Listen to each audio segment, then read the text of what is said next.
Welcome to another edition of Over It with your host, Michael English. On today's show, we have a very special guest, the Ghost of New York. He stops by the Broadway studios to talk about his involvement and influence with the Bruk Up dance world. He has described himself as a ghetto geek gothic comic kid. Hey, has anybody seen my x-ray specs? I am your head first host, Michael English, and I want to welcome our guest today, the Ghost of New York, aka Albert Esquilin. Welcome, Ghost.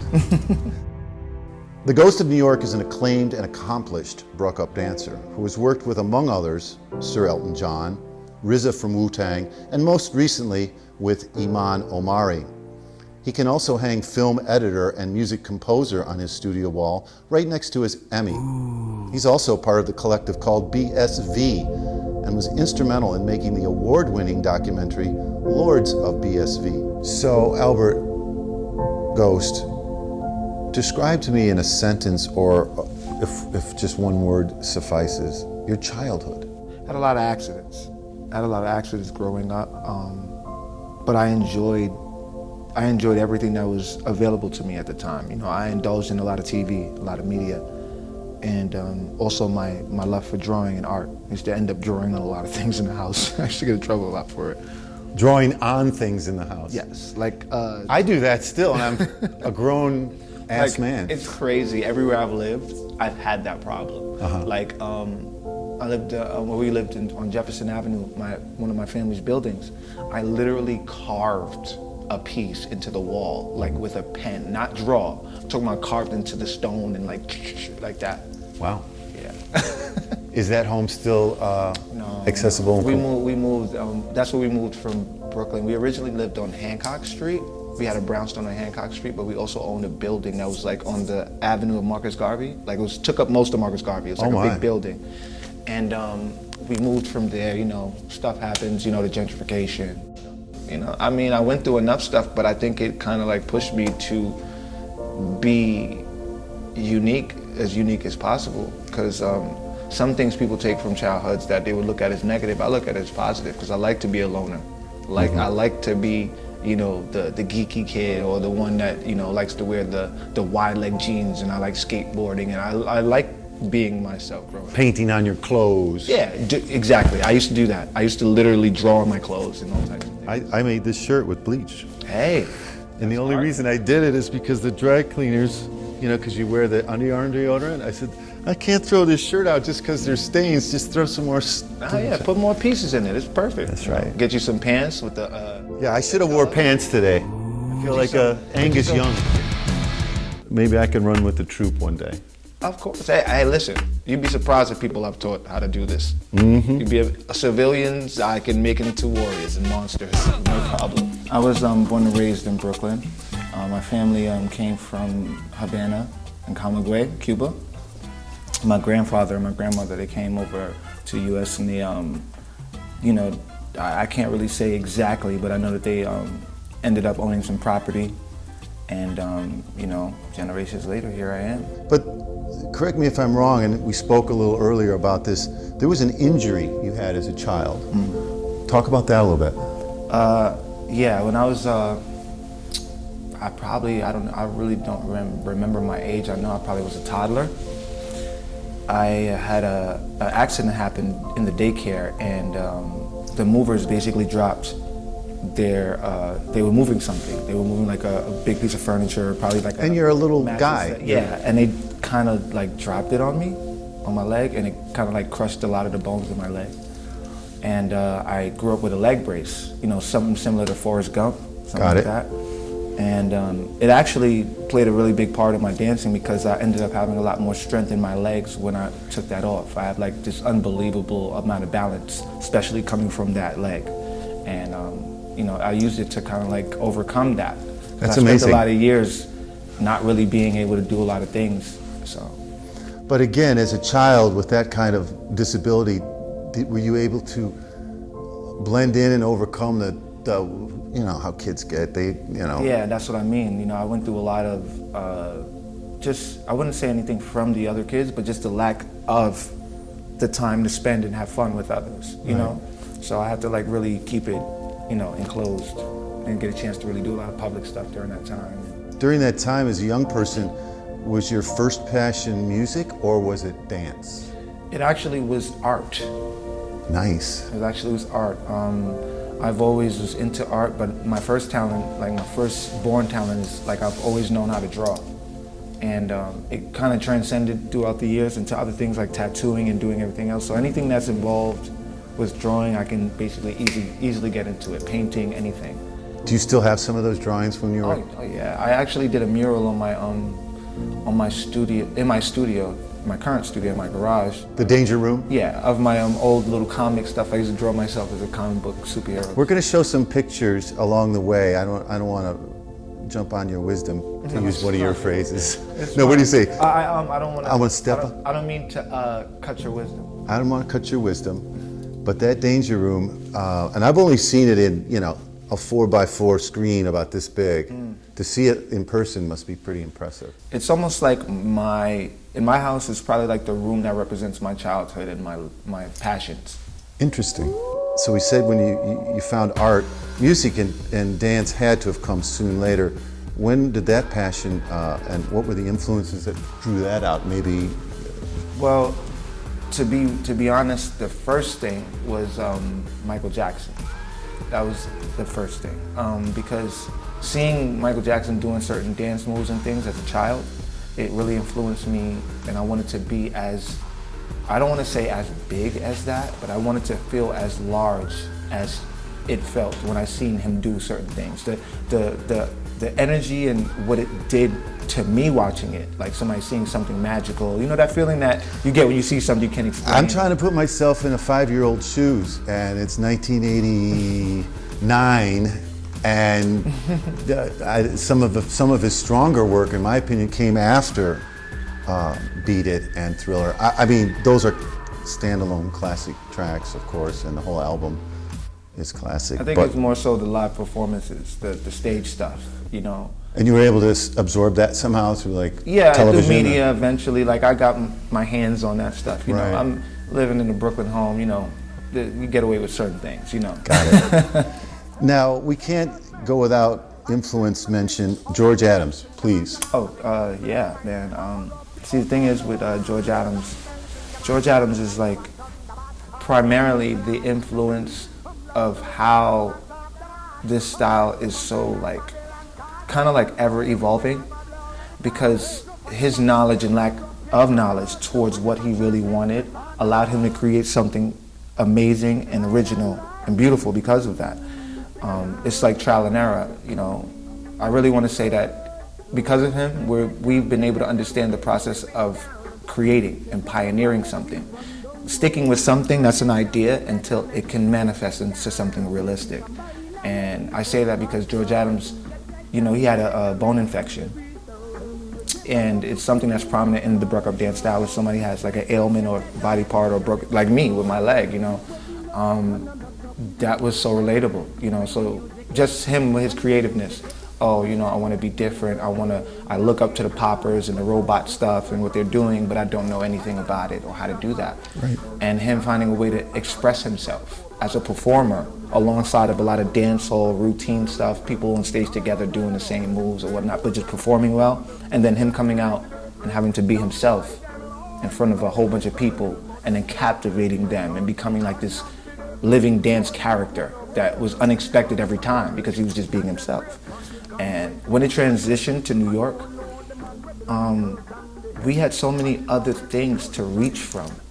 We had kung fu flicks, we had comic books, we had horror films, we had Looney Tunes, we had so many things that once we got our hands on Bruk Up, it wasn't long that it changed from just, a concept of us, this is how you do it, you pop your arm and you just hit the beat. No, before you know it, people are trying to turn into creatures and trying to from the control. Right. And, Well, George adapted that creature-like persona in the video. Busta Rhymes is what, Put Your Hands Where I Can See? Yeah. And you gotta look that video up. I will show a little clip of it in this interview, but the stop motion, the contortions, and then the music married with it probably. It's very primal, very, I would say, tribal. Tribal. Very tribal. The scene actually is one of the reasons why it was a reference for us to look to animals for the structure of the New York Bruk Up style. Like we Using all four legs like an animal? well, more so looking at animals for influence for movement Got it. as an overall universally. Birds. There you go. So, you know, when you see us, if you see my videos, you know, I like have this motion that we do where we just move in these small little images. That comes from squirrels and birds, you know, and we have a muscle contraction that we do with our neck. That's our main muscle contraction, aside from shoulder popping, which is the traditional. I'm gonna say the old school Bruk Up, or like the flagship motion that you know when you go, oh, what's the DNA behind Bruk Up? You see that pop, or people doing that pop to the beat. But now we know how to do that just here. Flexing the neck like that. Yeah, or we want to say just manipulating the muscle there. Manipulating the muscle. Because, you know, there's muscle contractions and popping and things like that. And us not knowing how to do that stuff, like same thing like here with the wrist, you know? We didn't know how to do that stuff, even though it existed in pop. It's very, very prominent in popping, but they hit so hard. They use their core and they use all of this, but we only use this because we want the body to be free, but still be able to hit the beat. George Adams is a friend now. You got to know him pretty well, right? Oh yeah, that's the homie. That's the big homie, man. That's the OG, you know? And we mentioned in your Vita at the top, BSV made a movie, Lords of BSV. How was that experience? It was really dope. It was a great opportunity. But I would look at it as one installment in a very large chapter of a rabbit hole of you know, culture that comes out of Brooklyn, because I think it told a story of one side of our story, the struggle, not necessarily the science behind whatever. It's hard in 90 minutes, right? To do something like that big. It's hard when people don't understand the source material. And that takes a lot of absorption. You can't just put it out there and say, okay, this is that. Even with that amalgamation of attempt, like that whole put together, it's an attempt. Mm-hmm. It works, it gets the awards, but is it the science? Is it the physics behind it all? Bruk Up is, I could say it's very, very technical, but it's personal as well. Well, it's personal to the body, the person you're talking to, the body makeup. Your skill set, Ghost, is multi-pronged. Yeah. Along with your movement, your dance, your ability to marry music with it, to hit the beat, as you said, as you quite uniquely said. Let's not forget about your post-production skills. Now, most performers, okay, I'm out of here. Let me know what it looks like. I'll see you at the screening. But I care about the process. You foster it, you cut it, you direct it. Because you got to think of it as a child. You know, every project is your own. It's your child. You're birthing it, you're creating it. You know, and I have faith in people, but I know that personally, like I change a lot with the mood, you know, the music or whatever it is that I'm doing. So you got to shoot me in a lot of ways, because you have to find the one that works. You know, a lot of people need to be shot a certain way because of what they do. I personally have grown to like the idea of being captured as a whole with a little bit of distance, so you can see the levels of what I'm doing. The whole body. Yes. Yeah. I noticed that framing, and I'm gonna make a mistake and say which part it was, but you had a framing with some architecture, some Brooklyn architecture, and the sky is overcast and white. The street is gray, and you're wearing contrasting clothing, and you could just, like you just said, you really see the whole gesture, the breakdown, the whole expression, you know. And like that recent project with Iman Omari was definitely a challenge for me, because it was very emotional. It was here. It was all in here. Was it one take? I couldn't tell. I think it was. So I remember doing, because that shoot was originally for my documentary stuff, but we took that piece of me dancing to a different song, actually. And I was dancing to a song called Better Than I Imagined by her and Robert Glasper. And the reason why I chose that song is because I like that song, obviously, but a person I work with, Miss Petra Richarova, she is very, very prominent with the jazz legends and knows a lot of these people. And she's like, I know Robert. And I'm like, oh, we can probably set something up and maybe, and it ended up transitioning into, working with Iman because it was hard to get a hold of her, like the artist, her people were making it difficult to get like the rights for the song and whatnot. So it was a whole thing. And it's marvelous. It's one light, it's one shot, and it's, I take that back. Every now and then the camera will cut and then it'll show like a pan down the body. It's very interesting. You got to look that one up. We're going to show some of that as well. Which live dance performance, Albert, have you seen recently or in the past that has really struck a chord with you, giving you a moment to pause and think? Well, I would have to say, just other people that are in my like demographic that I could say that friends or people that I've grown up with, or even people in my own faction, because I think I told you as well, I have my own separate faction of dancers that's under me, or a group that I kind of like. And you're calling that group? The Eternals. The Eternals, got it. And a lot of them are outspoken artists in their own right, outside of them being like new into the Bruk Up. We're learning Bruk Up from scratch, but they already are like prominent performers and have styles already. And a good friend of mine, his name is Opium. He's been doing really, really dope performances recently. Recently, he's been putting in a lot of work, and I'm appreciative of him. So it inspires me to, show more, because I work in like these sections, and then me having my son recently, I've been putting a lot of time into being a father. So. Congratulations, by the way. Thank you so much. And it puts life in perspective when you have a young one. It definitely does. Staring you in the eye, going. Makes you look at all the things, and going. Ooh, okay. Talk about nature. You might be able to draw some infantile moves. I don't know. I'm just throwing that out there. You mentioned earlier in a pre-interview about Buto. Yeah. Buto, for those of you who don't know, is Japanese dark opera, defined as Japanese dark opera. But I think it's more than that. Again, I think it's a primal thing that a certain group of people originated, and then it spread out into the world. And perhaps, can you explain to the folks about Buto? Well, Buto? Buto was introduced to me through actually an article that was about BSV and us, and it described different parts of like people in the group and how they danced, and they referenced that, and I think it was the New York Times piece. It's called Doing the Bruk Up. It's funny. It's actually, that's the name of it. But they described that I resemble Buto, rave, in different things, in different equal, or says something in equal parts, something like that. And it made me just interested in what Buto was. And I started to look it up.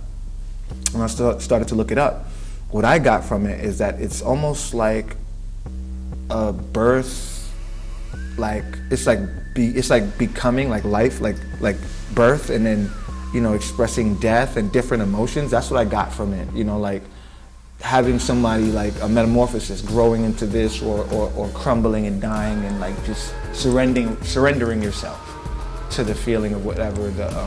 Have you ever tried any Buto dancing? Well, I have tweaked and taken the idea, and I have done what I've done with it. Got it. Beyond it being something that people see in what I do, right. I basically reached for it myself and recalculated it for what I actually do with my character style and my look, which I mentioned Possession, my personalized dance style. Possession. Yes. I basically surrender myself to the music itself, so I'm basically a living visual version of what the song sounds like, but you can see, I would say this, you can see what the song sounds like through me. Yeah, you mentioned Petra earlier, Professor Petra, by the way.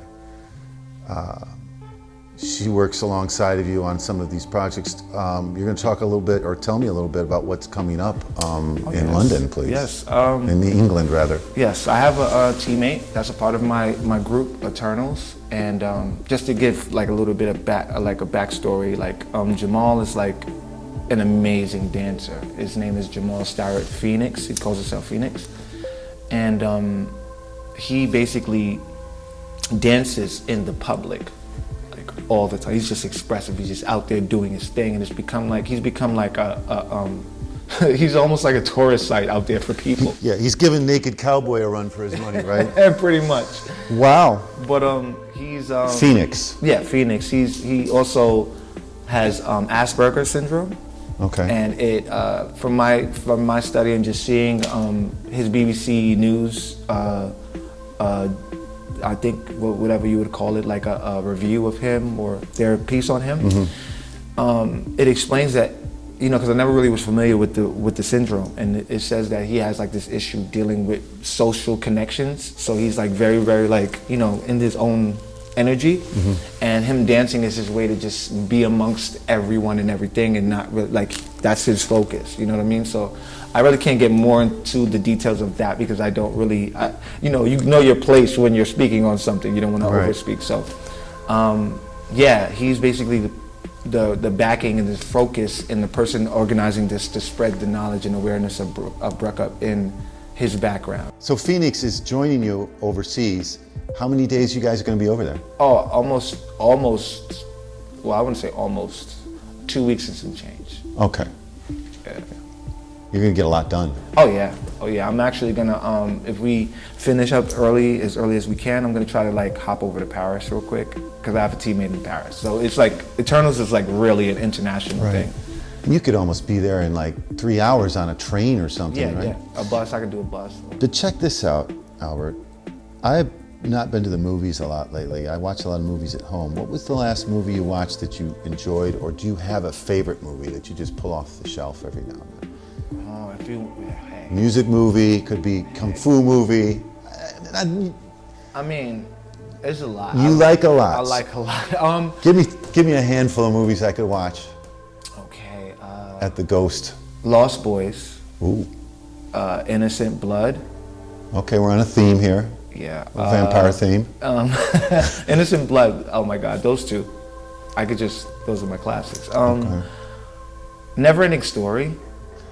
You're kidding me. They just played that at the Alamo Draft House last week, and I missed it. The Never Ending Story with the. Yeah. Yeah. That's a classic.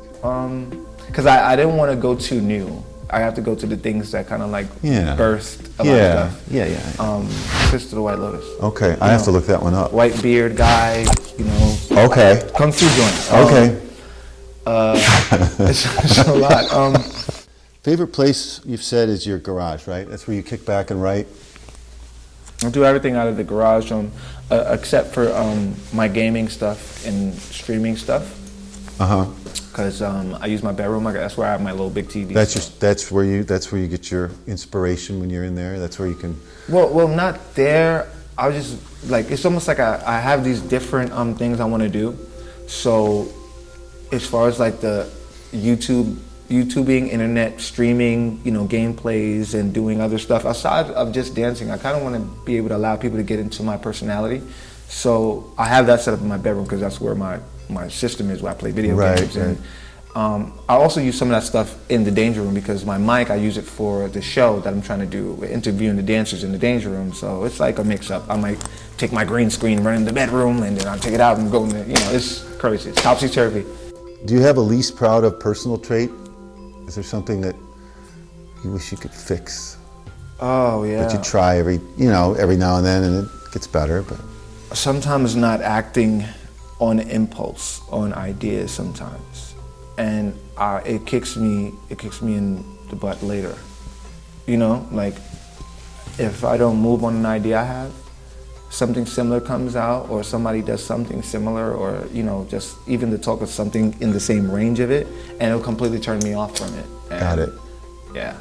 So I got basically just not striking when the iron's hot sometimes. And also kind of just basically not going with my first initial thought. I've been learning to go with my mind and my gut when I feel things. Any advice you were given professionally, personally, that you really found useful in your career? Back when I was teaching, that's back when I was working with Omari, and I was exchanging knowledge about the Bruk Up culture and everything that goes on with the Brooklyn culture. And one of the things he told me was, if I allow people to cloud my day with things that I can't control, I allow myself to be kind of defeated by them without even starting a fight, in a sense. So I'm defeating myself, or allowing myself to be defeated by even concerning myself with the drama of anyone else's energy. So it's like I can't concern myself with energy, even stuff that might be against what I represent, or just people having their own ideals about what I do. Or just can't worry about people's opinions. Can't worry about that stuff. It comes with the territory. Right. And that's just something that I know, I've heard it before, but like he said it to me, and it made me understand what it must be like being a artist or being in the industry and having to deal with all the things that you deal with, And I look at the things I deal with and I go, yo, if I was a celebrity tomorrow, like right there for you to see all the time, it would be hard. Have you any regrets in your life that you... Just not handling certain situations better. Okay. With people, because again, the impulse, like not acting on an impulse of creativity and saying. And because I am very much an empathetic person, so. You have to be. The art that you do is so empathetic, don't you think? Well, you got to surrender your emotions to things you do, so you can get the real you out of it. It's like I could do anything right now. I could show you the same. I could show you emotion and then show you the same emotion, but with some different flavor, some give.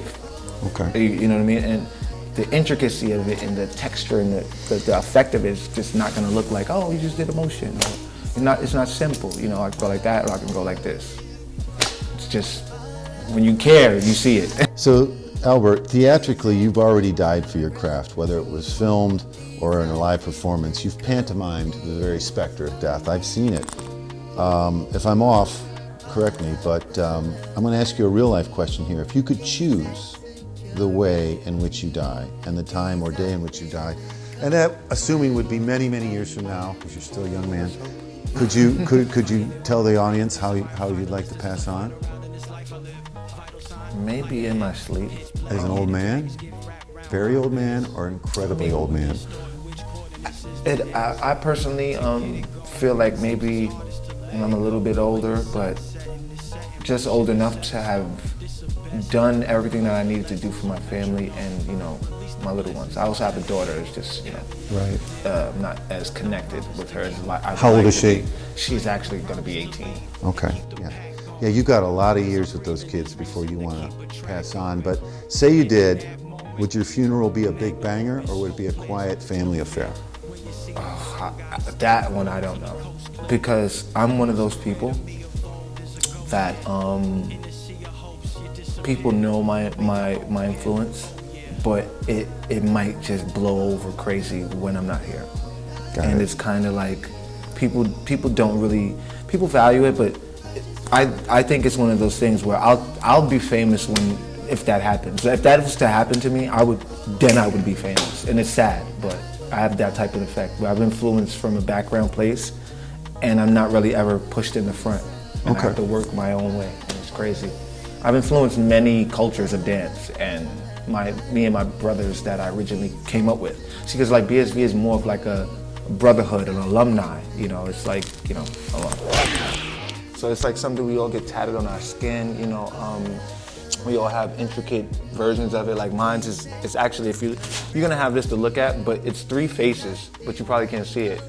I can see it. You can see it? It's like 3 ghost 3 faces. cartoon ghosts, almost alien ghosts. Yeah, and it's like they're like tri-faced or whatever, smoke. Bed-Stuy veterans. Yes. Do you have a specific place you collect from, or jeweler, or do you just, when you see it? Actually, yeah, I go to Trax, NYC. Okay. Trax NYC is in the Diamond District. This is mainly, especially where I got this from. This is like a solid 14. They say it's an investment ring because it goes up, like gold goes up, and then you can probably get double whatever for it. And I have stuff that's ghost stuff too. But sometimes you gotta pick and choose what you wear with certain things. So. And these rings as well I got from there. And the grill. I can't stop noticing the grill. Yeah, I actually have a dude, he's called Cap Master. He's kind of pretty predominant in Brooklyn for doing everyone's thing. Cap Master. Cap Master. We're gonna put all these little lower thirds down just so people could Give credit, man. Yeah, give a little pop up. You know, hey. I love giving credit, man. Do you have a motto? Words you live by? Something do unto I actually others? I have so many. But I can't really put a finger on one. Like just like earlier, how I said, I like to say, I can make you see what something sounds like. Like like it's like a play on see and listen.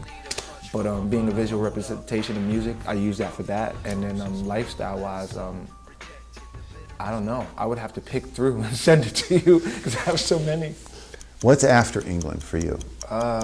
I would love to go to Egypt, actually. Okay. Would love to go to Egypt. I have some people out there, not necessarily in Eternals, but I want to just basically keep the tour going. One of my teammates is going with me, so it's going to be like 3 of us, finally, because like I said, it's an international group. But Madeline Riley, or Madlines, is, you've probably seen anything that I've posted about Eternals. It's a girl with orange hair, always in it. Mad Lines. Yeah, her name is Mad Lines. She's from Boston, but she stays in LA, and she's one of my students as well. So it's going to be me and her going to the UK to meet Jamal. But I want to just basically keep the tour going with the Bruk Up Awareness Tour, leading up into the release of the new documentary that I'm going to do myself. Wow. So, yeah, that's really like my end goal with that. And when you say by myself, you must have a producer or someone helping you. I mean in-house production. It's Right. not from an outside entity. Got it. You know what I mean? Got it. It's not like somebody's coming in and just doing everything. It's me and someone else. You're calling every single shot your own way. In a sense. Trademark move. Come on, talk to me about that. The Ghost Walk. The Ghost Walk is crazy because that stems from the whole, from when I was a kid, seeing Michael Jackson do the moonwalk and then going, oh, I want to do something that's just as like elusive as that. And having the airwalk existing in the genre of dance I do, there was already the airwalk, it existed. But the difference is, if you can follow my hands like they're feet, pretty much the airwalk is like this, just staying in place. Whereas me, Bring this over. Yes. Whereas me, with my balance, this was the basic move, like the airwalk. You can look at it as like the formula that I built the Ghost Walk from. So the airwalk is like just a moonwalk in place, and you're just lifting your feet. You know what I mean? If you want me to do it with my feet. No, I like the way you're telling me because it really makes you think of how it works. Because I could, I'm just, But anyway, so the science behind that move, right? You see it's like a passing joint. If this was your toes, and this is your heels, as this, you pull the arch up so it can give that illusion, you know what I mean? But with my balance and my injury, I'm able to put all my weight on a step, like basically stepping forward with my feet up, and my arch goes all the way to the tip of the toe before I change and then start another walk. So it's built from the concept of the airwalk, but it's not the airwalk because I'm not passing my feet behind each other. I'm walking over until my tip of my Okay, you've got to do it now. You've got to just do it right here. The airwalk is like this, right? See how I'm just basically doing Sure. like a moonwalk in place? Now the Ghost Walk is this. You see the difference? Absolutely. Basically walking and Oh my. Oh my. Oh my. so the front of my foot has to stay up long enough. Not the best shoes right now, but my feet have to stay up long enough and walk all the way forward while my back foot is just going like this, all the way to the tip. So I'm using that as a transition to look like I'm floating forward because my foot has to go all the way like that, Very cool. Iman Omari, thank you. Petra, thank you. George Adams, thank you. Michael Jackson, thank you. Azur, thank you. We did the blue light for him. You can be found on Instagram as the Unfriendly Ghost. I think that's very funny. What are you doing on TikTok? Man, What's your handle? TikTok is fun. Ghost? I think it's the Ghost of NY, like Ghost of NY. Together. Ghost of NY on TikTok. What about any other platforms we want to make mention of? Well, on Facebook, you can find me as my my secret identity and my fan page, which is the Ghost of New York. Okay. You can find all that. I actually operate a lot. Secret identity being Albert, right? Albert. Yeah. Junito Esquilin. Got it. Well, I'm your Buto host, Michael English, and this has been a very intriguing conversation. Ghost, I want to thank you for your candor and your explanation of things. You set the record straight on quite a few things here today, and I want to thank you for your... Thank you for having me. And hopefully the next time we get you in here, we're going to hang you for some wires, and we're going to do some superhero. I would love it. This has been a very intriguing conversation. Thank you for joining us. Remember, stay positive, test negative. Όλα ακούγονται μαύρα και άραχνα.